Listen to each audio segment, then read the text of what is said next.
Olá a todos, sejam todos muito bem-vindos novamente à nossa aula de métodos quantitativos. Hoje nós estamos falando de tipos de amostragem. Eu sou a professora Marina, para quem não me conhece, e a gente vai aprender hoje três coisinhas importantes.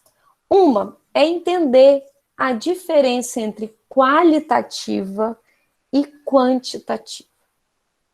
Depois, nós vamos comparar amostras representativas. O que seria uma amostra representativa?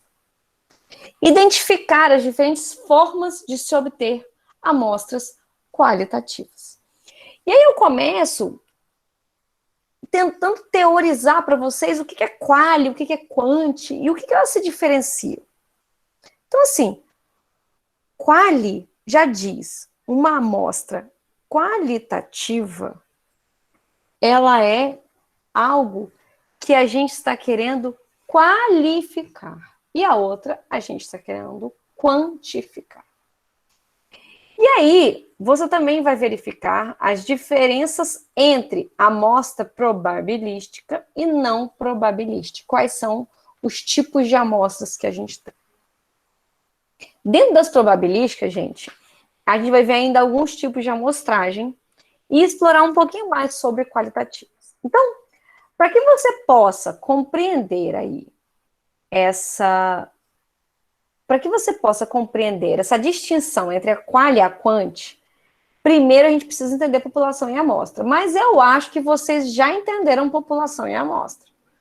População é o todo, que existe algo semelhante entre eles. Alguma característica semelhante. E essa característica depende do que está sendo estudado. Então, o que seria, para trazer uma amostra, para trazer um exemplo prático? Eu tenho a população de alunos matriculados em métodos quantitativos. Qual é a população?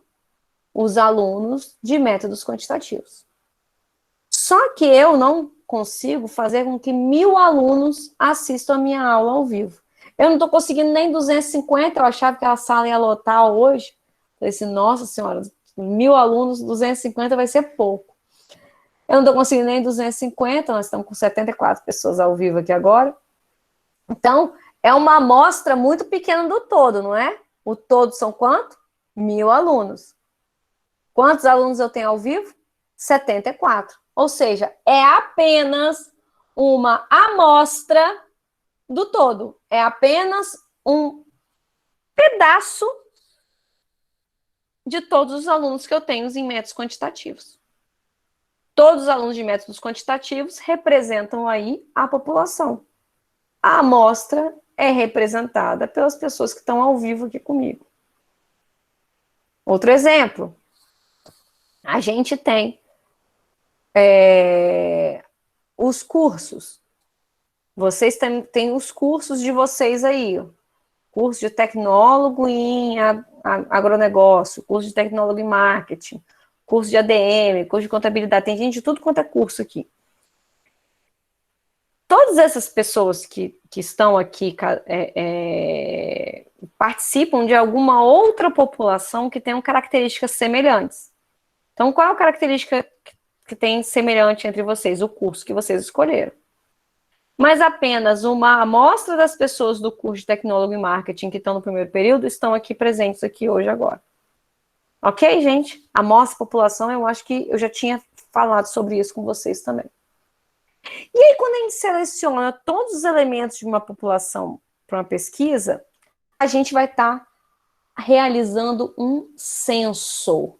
Vocês já ouviram falar naquele censo do IBGE, que é aquela pesquisa que o IBGE faz, que ele tenta saber sobre as características do brasileiro, e aí eles perguntam, fazem um questionário de não sei quantas páginas. Apesar de ser chamado de censo, ele não consegue ouvir toda a população brasileira, mas ele consegue se aproximar de quase isso, tanto que tem uma métrica, né? Você faz uma casa, pula duas, você faz uma casa, pula duas. Eles têm um método que eles fazem para eles rodarem em todas as casas para poder fazer a pesquisa do IBGE. Não podemos falar que é a mesma coisa uma pesquisa eleitoral. Uma pesquisa eleitoral não passa de casa em casa perguntando para todo mundo. Uma pesquisa eleitoral, ela é muito mais por conveniência do que um censo. E aí nós vamos ver isso daqui a pouquinho. Então, quando a gente seleciona os elementos de uma amostra para pesquisa, ou seja, quando eu não estou simplesmente ouvindo todo mundo, eu estou apenas selecionando uma parte do todo, ou seja, eu estou pegando uma amostra, a gente está realizando o que a gente chama de amostragem. Gente, existem várias maneiras de você tirar uma amostra. Ou você tira uma amostra simplesmente por conveniência. Ah, tô olhando aqui na minha grade aqui da minha aula, né? Os alunos que estão aqui presentes, eu tenho 9 alunos aqui. Eu tenho um quadro aqui com 9 alunos. Agora eu botei para 16. Então, eu vou selecionar apenas as pessoas que estão do meu lado, que estão na parte superior, que é Nicacia, Fernanda, Jean, Everton. Aí aqui embaixo eu tenho Carlian, Graziele, Romano e Stephanie. Eu fiz algum cálculo, eu fiz alguma coisa para pegar essas amostras? Não, uma amostra por conveniência, são as pessoas que estão mais próximas de mim. É a mesma coisa que a pesquisa do WhatsApp, que as pessoas viram e falam bem assim, eu nunca vi alguém que, eu nunca vi quem passou mal de não sei o que lá. Você está pegando 3, 4 pessoas que você conhece e está chegando a uma conclusão do todo apenas porque são as pessoas que você conhece. Isso não é probabilístico. Isso não é fazer estatística. Isso não é fazer uma pesquisa científica. Então, quando a gente tem uma amostragem, que é uma amostragem representativa, ela tem que, acima de tudo, representar a população. E o que significa representar a população? E agora eu vou dar alguns exemplos aqui para vocês. Vamos supor que dentro do que eu preciso pesquisar é sobre a qualidade de ensino. Vocês vão me responder sobre a qualidade de ensino. Aí dentro dessa pesquisa, eu posso simplesmente escolher aleatoriamente de 1.000 alunos, 100, ou seja, 10, né, um percentual apenas dos 1.000 alunos, 100 alunos, que equivale a 10%, e virar para esses alunos e falar bem assim, olha, escolhi aleatoriamente, tá? Peguei, fiz um sorteio, 100 alunos, aleatoriamente. E aí eu vou começar a perguntar para eles, o que você acha da qualidade do ensino? O que você acha dos professores? O que você acha da plataforma? O que você acha de não sei o quê? O que você acha de não sei o que lá? E pode ser que, coincidentemente, essas 100 pessoas que foram entrevistadas, elas cheguem a conclusões muito positivas e muito parecidas. Mas vocês concordam que isso não representa a população? 100 pessoas de 1.000 não representa a população? Porque essas 100 pessoas podem ser 100 pessoas que têm acesso a computador fácil. Podem ser 100 pessoas que são da faixa etária mais jovem, que estão habituados com tecnologia e para eles o sistema... Eu não fiz uma amostragem correta. Eu simplesmente peguei aleatoriamente 100 pessoas e saí perguntando para elas coisas. E é isso que acontece de erro na maioria das pesquisas. Porque as pessoas não representam o todo. Elas estão simplesmente perguntando aleatório. Ah, o que você acha de não sei o que, não sei o que lá? O que você acha de não sei o que, não sei o que lá? Aí a pessoa chega à conclusão, como se aquilo fosse a maior verdade do mundo, simplesmente fez pergunta igual faz pergunta na padaria. E aí, o que você achou do pão? Ah, o pão tá legal, né? Ah, tá.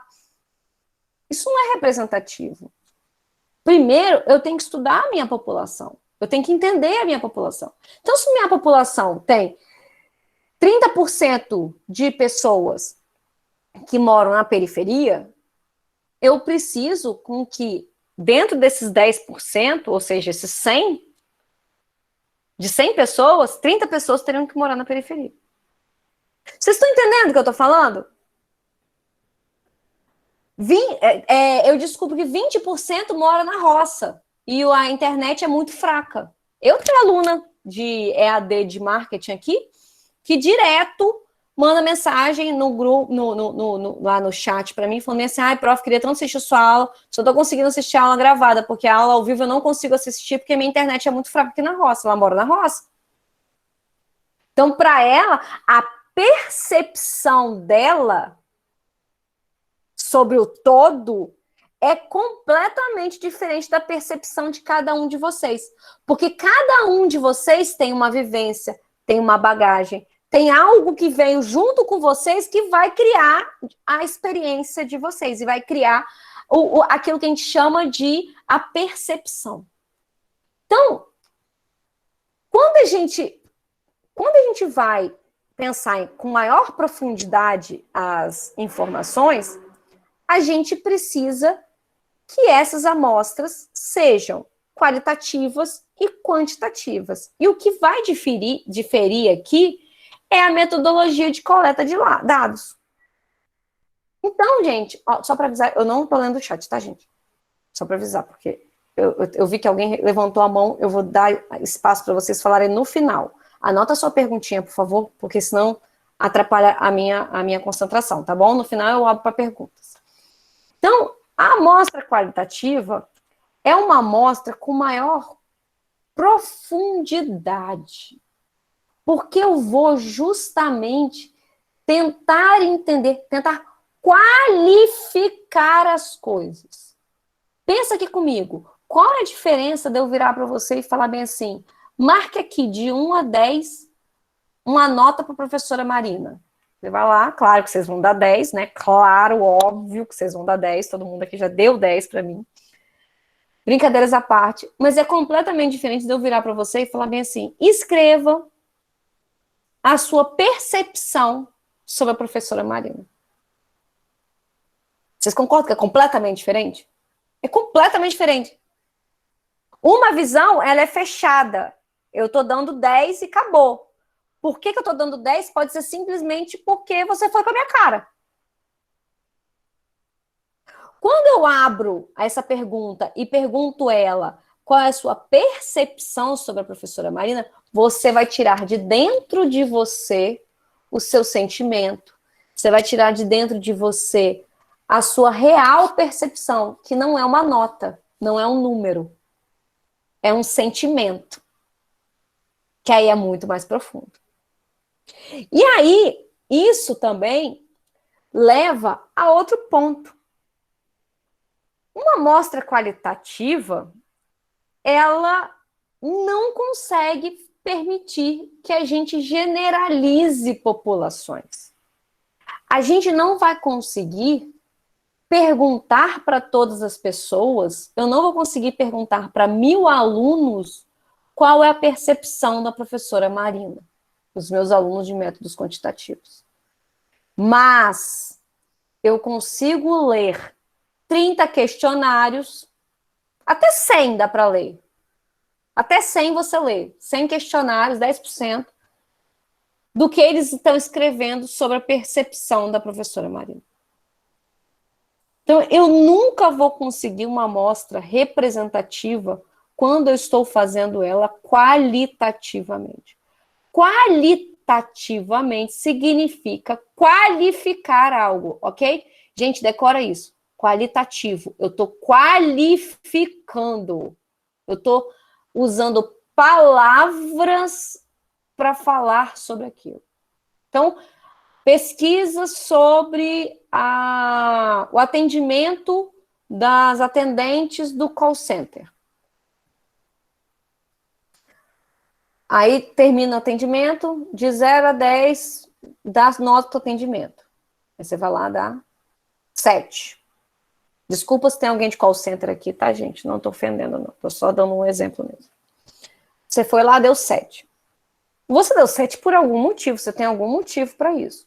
Aí vamos supor que a companhia chegue à conclusão que para a gente começar a entender melhor o porquê que as pessoas dão nota baixa, que toda vez que a pessoa der uma nota abaixo de 7, abre-se uma caixinha embaixo perguntando assim, por que que você deu nota 7?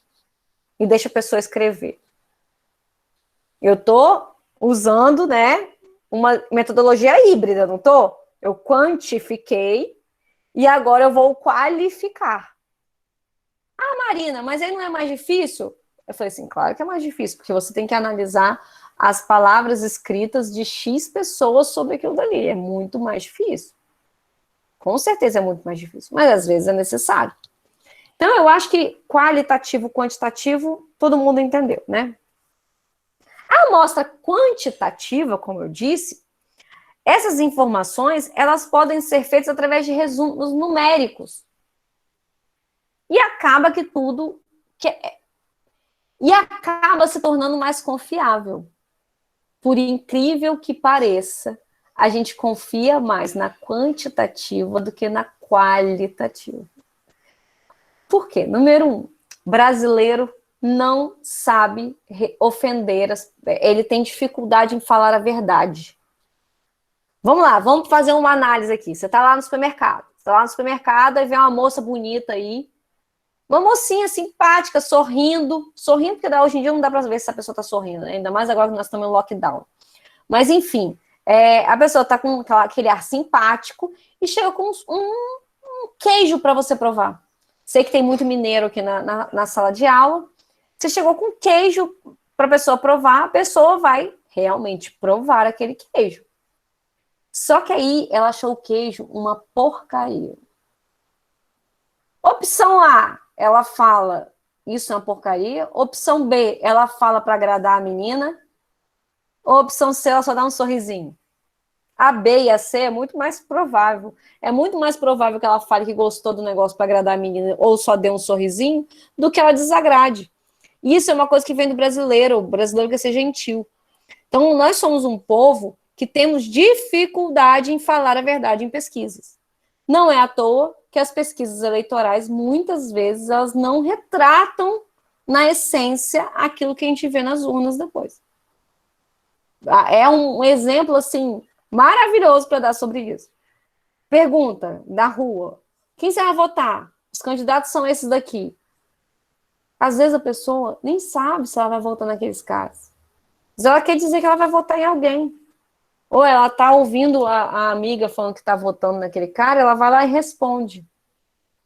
Então, assim, a quantitativa, ela consegue fazer com que você, muitas vezes, quantifique melhor as coisas e por ter uma possibilidade de fazer uma amostragem maior, você consegue fazer uma amostra maior, porque muitas vezes você vai estar trabalhando uma pergunta mais fechada e mais rápida de resposta, faz com que você tenha mais fidelidade na quantidade da amostra e que retrate cada vez mais a população. Então, nesse sentido, a tomada de decisão entre escolhas entre amostras qualitativo ou quanti depende de alguns fatores. Tempo disponível é o primeiro deles. Para você fazer uma qualitativa, você precisa de muito tempo. Já a quantitativa, você pode mandar para o WhatsApp um link no WhatsApp da pessoa, a pessoa responde lá mesmo. Objetivo da pesquisa, né? Muitas vezes, pesquisas que você precisa saber alguma coisa em profundidade, que você precisa realmente entender a opinião da pessoa, muitas vezes você primeiro faz uma qualitativa, e aí na qualitativa você pergunta sentimento, você pega as palavras-chave, você pega gatilhos para você perguntar na quantitativa. E depois eu pego aqueles principais resultados que eu dei na quali e faço uma quantitativa. Lembrando de novo, gente, a qualitativa, as perguntas são abertas, as pessoas vão dar a sua opinião através de palavras, eu vou falar sobre as coisas. A quantitativa, eu vou simplesmente ou marcar um X em alguma coisa, ou dar uma nota, ou fazer uma escala, ok? De 1 a 10, Me fale qual é a nota de não sei quem. Ou numa escala entre 1 e 5, sendo 1 o discordo totalmente e 5 concordo totalmente, marque a opção. Aí você faz uma afirmativa. Voto sempre na pessoa que está ganhando nas eleições. Aí você pode concordar ou discordar, ou ficar no meio do caminho, aí, no neutro, nota 3. E aí depois eu vou quantificar isso daí através das estatísticas. Análises finais que a gente tem que realizar, a população, as hipóteses de pesquisa, a disponibilidade. Hipóteses de pesquisa são as hipóteses mesmo. O que eu acredito que eu vou ter como resultado dessa pesquisa. Quando você começa a fazer uma pesquisa, você já tem um pensamento, um resultado que você acha que você vai dar, né? Que a gente chama de hipótese. Ai, cara, eu acredito que vai dar isso. A galera vai nessa linha aqui, é a hipótese.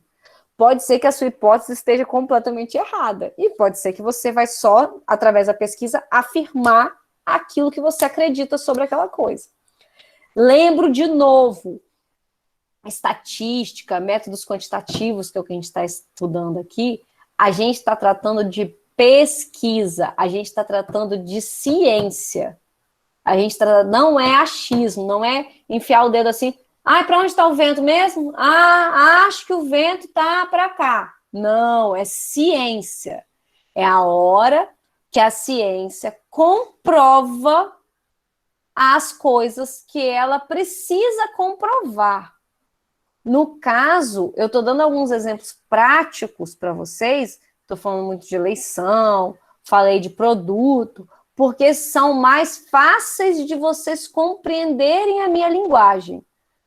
Mas eu estou falando de ciência. Então, por exemplo, a galera de logística. Tem como fazer pesquisa, sim, na área de logística, muita pesquisa na área de logística.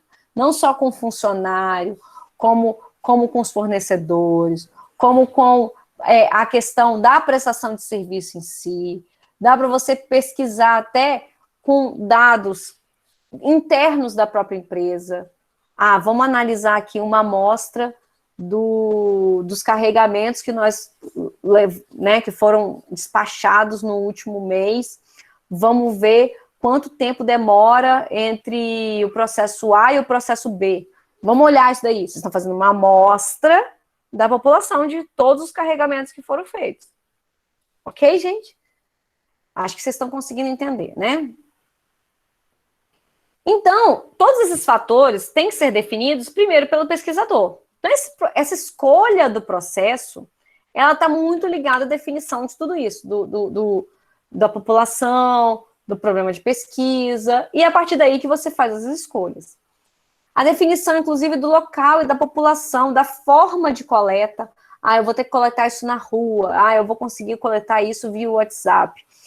Eu sou uma empresa e eu consigo dar uma vantagem para a pessoa, para ela responder a pesquisa para mim. Eu consigo dar um brinde para a pessoa. Então eu tenho X brindes, eu não vou conseguir. Tudo depende, gente, tudo depende. Tudo são muitas variáveis que tem nesse caminhão aí. Então, a escolha vai depender muito de tudo isso. Muitas vezes, como eu disse, a gente pode fazer uso de ambos, de todos os dois. Podemos ter um problema que a gente não sabe muito sobre aquele assunto, e aí primeiro a gente faz uma pesquisa prévia sobre aquele assunto, querendo ouvir opiniões, querendo ouvir informações sobre aquilo, para aí sim, depois, fazer uma amostra e ir lá para representar aquela população. Então, em resumo, as pesquisas qualitativas, elas têm perguntas, questionamentos que, na maioria das vezes, vão ser respostas discursivas, né? As pessoas vão escrever sobre aquilo. Já a qualitativa, né, continuando, né? Lembrando que cada questionamento ou observação feita na pesquisa nada mais é do que uma variável de pesquisa, ou seja, qualidade no atendimento é uma variável da pesquisa. Tempo de entrega é outra variável da pesquisa. você tem uma variável que precisa ser analisada e você vai perguntar para as pessoas sobre aquela variável. Ou você vai pegar dados de dentro da empresa, lembrando o exemplo da logística. Eu vou pegar dados de dentro da empresa sobre tempo de processo ou sobre tempo de entrega. E aí eu vou avaliar essas duas variáveis. São variáveis que eu já tenho dentro da empresa. Eu não estou pesquisando. Não necessariamente amostra e população, gente. Eu estou falando só de pesquisa externa, que eu vou atrás da informação. A pesquisa pode ser feita com dados internos que nós temos dentro da empresa. Ok? Então, o que significa o que eu falei hoje no início da aula, que eu chamei de amostra representativa? O que é representativa? Uma amostra, ela tem que ter as mesmas características da população. Então, primeiro, a gente precisa entender a população daquele estudo para retirar uma amostra que ela represente exatamente a população. Caso isso não for feito, provavelmente essa pesquisa ela pode não ser uma pesquisa acreditada. Por quê? Porque no final eu vou estar pesquisando uma coisa. É igual o pessoal que pega pesquisa acadêmica aí, gente que não entende de pesquisa, aí pega uma pesquisa acadêmica de um médico lá da Índia, que é um médico que na região dele não tem credibilidade nenhuma, que publicou um artigo numa revista sem credibilidade nenhuma. É um cara que só está publicando artigo porque ele precisa publicar, porque médico precisa publicar artigo. E aí ele fez uma pesquisa com 10 pacientes dele. 10 pacientes dele. Eu tô falando da Índia, tá, gente? Vocês lembram que a Índia é aquele país que tem aquele monte de gente que mora lá, né? Aí ele fez uma pesquisa com 10 pacientes. E aí as pessoas pegam aquela pesquisa com 10 pacientes, não sabe ler pesquisa, não entende de amostragem, não sabe que a amostra tem que ser representativa, não sabe nada disso. E sai afirmando que aquilo dali é lei.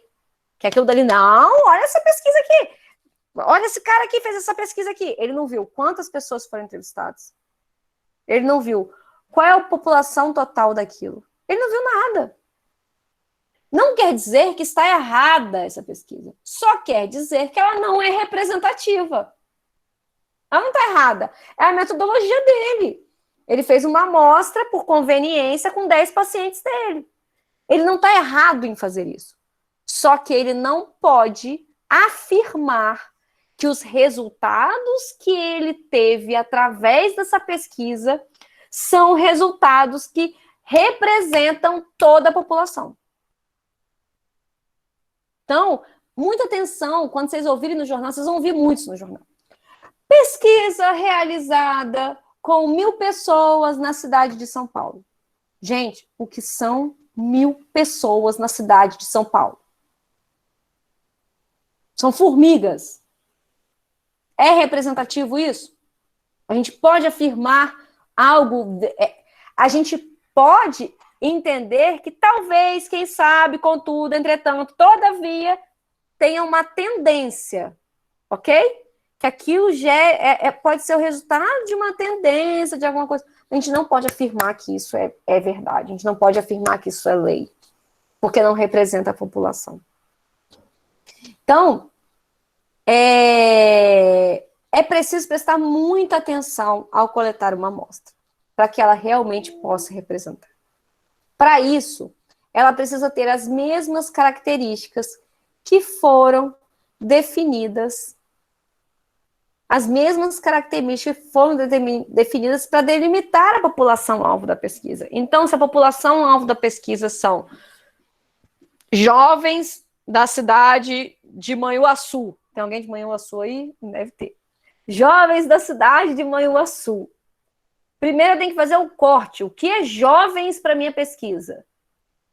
Os jovens, ó, estou vendo que tem gente levantando a mão. Isso mesmo, Manhuaçu presente. Primeiro tem que definir o que é jovens na minha pesquisa. Jovens eu vou considerar pessoas entre 18 e 25 anos só. Ah, então se você acha que você é jovem, como eu acho que sou jovem com quase 39, Inclusive, meu aniversário está chegando, tá, gente? Quem quiser mandar presente para tia Marina, ela aceita, dia 13 de abril, tá bom? Pode mandar parabéns também nas minhas redes sociais, que eu aceito, tá? Depois aí, quem não me segue no Instagram aí, depois me fala que eu vou botar meu arroba aqui. Pode me seguir lá no Instagram, que a gente pode trocar muita ideia lá, inclusive. A Tainá tá dizendo que é 15 de abril. A Ariana, gente boa, igual a mim. E aí, gente, vamos supor que eu me sinto jovem, eu sou uma pessoa que me sinto altamente jovem, mas eu não sou jovem na classificação dessa pesquisa. A pesquisa está classificando que é entre 18 e 25 anos os jovens. Então, eu vou fazer um levantamento na prefeitura, ou no governo, aonde que for, no SUS, aonde a gente tivesse informação de quantos jovens entre 18 e 25 anos existem em Manhuaçu. Ah, Marina, mas vai ser muito difícil ter esse quantitativo total, porque Manhuaçu é uma cidade desorganizada, o prefeito não sei o quê, blá, blá, blá. Uma média a gente vai ter, não vai? Não tem nascimentos? Tem as pessoas que têm 18 anos, tem nascimentos e óbitos, não tem a pessoa cadastrada lá no cartãozinho do SUS? Então, é claro, tem como saber. E aí, eu descobri que existem 10 mil jovens entre 18 e 25 anos em Manhuaçu. E aí, eu preciso fazer uma amostra representativa. Mas antes de eu fazer uma amostra representativa, eu tenho que entender desses jovens, quantos são ricos, quantos são pobres, quantos são miseráveis, quantos são classe média.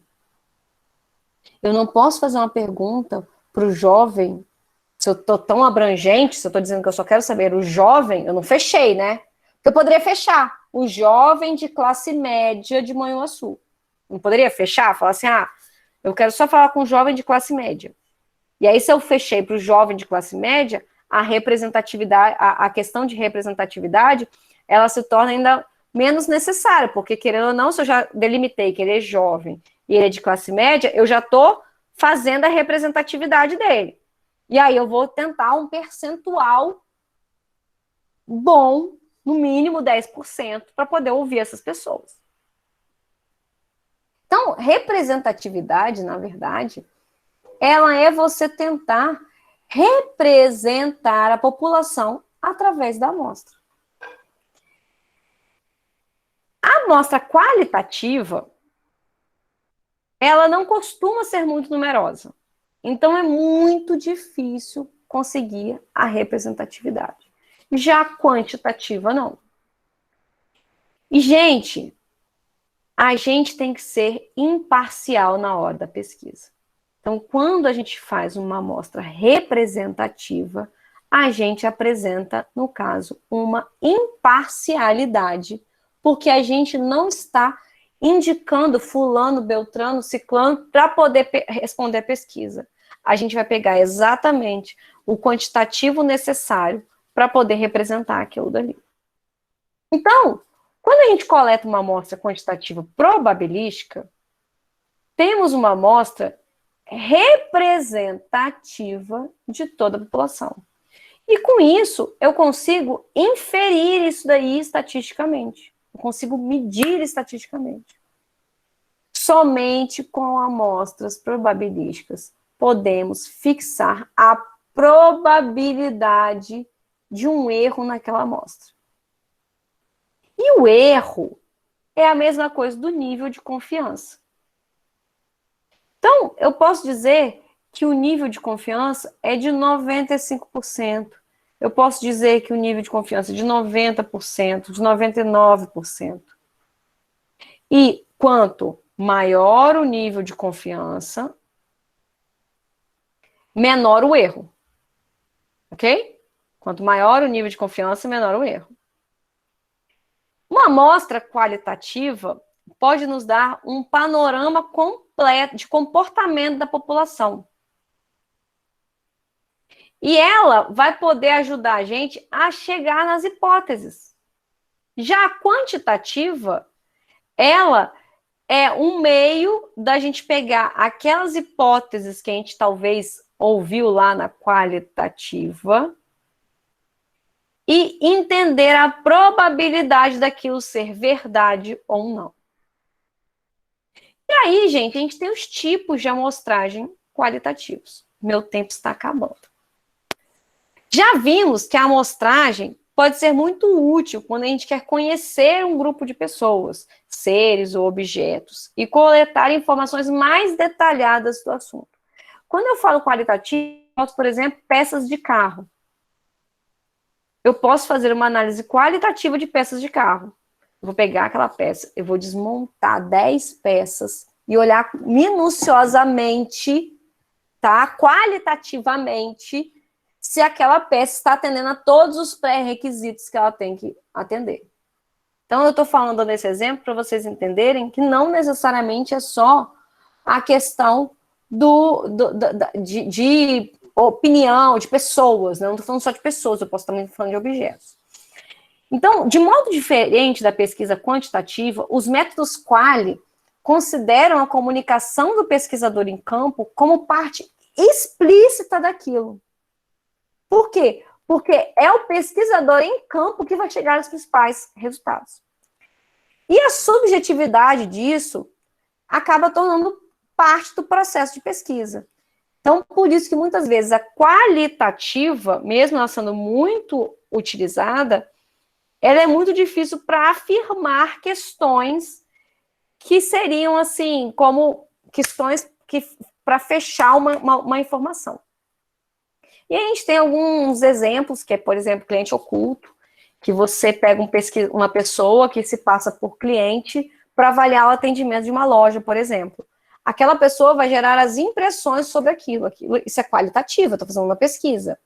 Mas ela não vai representar o todo, né? Ela vai ser apenas, muitas vezes, só o início de uma pesquisa.